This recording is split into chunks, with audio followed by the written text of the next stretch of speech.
Yes, English sparkling wine does exist and it was rather good. I went to an event called Oysters and Sparkling Wine. The oysters were from Essex, Northern Ireland and Ireland, and the sparkling wine from Hampshire.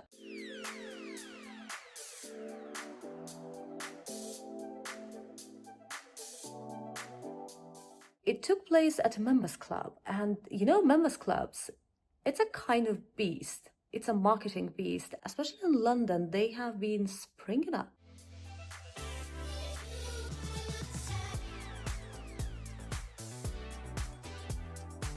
The event was very well organized, so we got some culture and we got some socializing.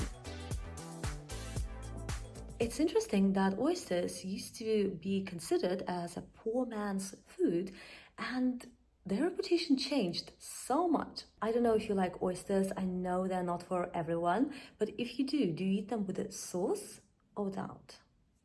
Let me know. Another super interesting part was networking and hearing people's stories and about their businesses, how they opened up, how they grew, and so on. Now, an English sparkling wine, how do you market something like that?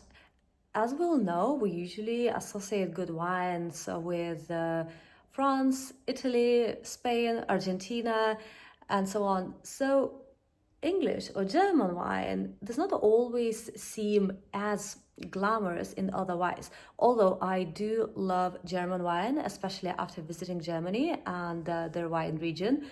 Oh, my favorite.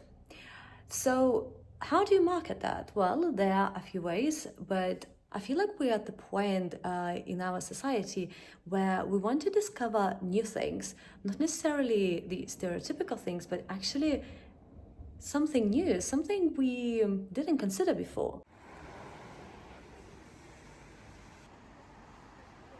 Then another two things that left me almost speechless were the exhibitions, one at the V&A and the other one also was at the V&A. And it was Marie Antoinette and Cartier. And let me tell you, these exhibitions is something. No wonder they are usually sold out, because this takes you in a completely different world. It's like you are immersing yourself in this historic period where it's just the brand and you. So the first one was Marie Antoinette. It was absolutely beautiful. At the same time, I'm really glad I don't live in that period, because the dressing up part seems to have been very complicated. You may know that she was guillotined and her palace was looted, so not that many pieces actually survive, and we cannot really confirm how many of those pieces, which ones belong to her. And it was such a massive amount of work to collect these pieces together from different individuals and institutions just to put in this one exhibition. And under some pieces you could see it clearly said that these may or may not have belonged to her. So you see the looks, and then there is the olfactory experience. And this is such a great way to complement your overall exhibition experience when you can smell Marie Antoinette's neck.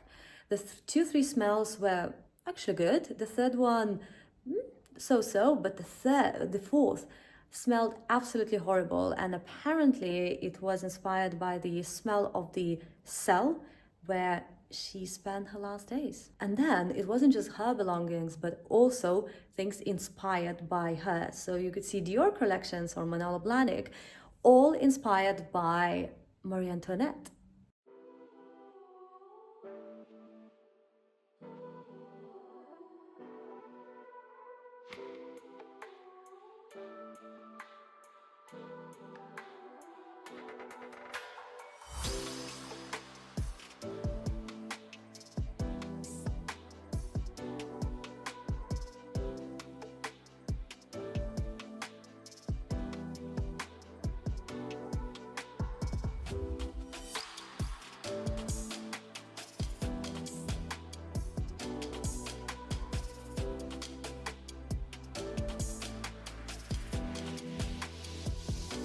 So that was a beautiful exhibition. And then the next day I went to Cartier. If you are a fan of a brand and you know their collections, you know their products, then it is of course super interesting because you can get very nerdy. But even if you're not familiar with the brand that well, it takes you to the world of Cartier room by room. You go, you explore, you discover, and it's not only their products, but the overall history and also elements that might be interesting not just for lovers of jewelry or watches. For example, wristwatches used to be popular amongst ladies, but men didn't actually wear them. It was considered to be a woman's watch. And then during the war, men started wearing them, but only pilots. And then it took some marketing efforts to actually make others wear them. Well, by others, I mean men. So watches, jewelry, and tiaras. Tiaras were absolutely spectacular, and the history, the mastery, the craftsmanship.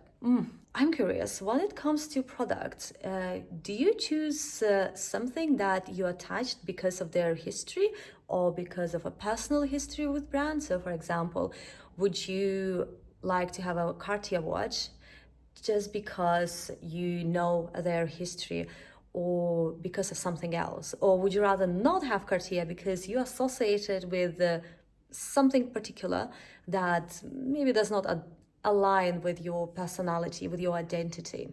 Let me know.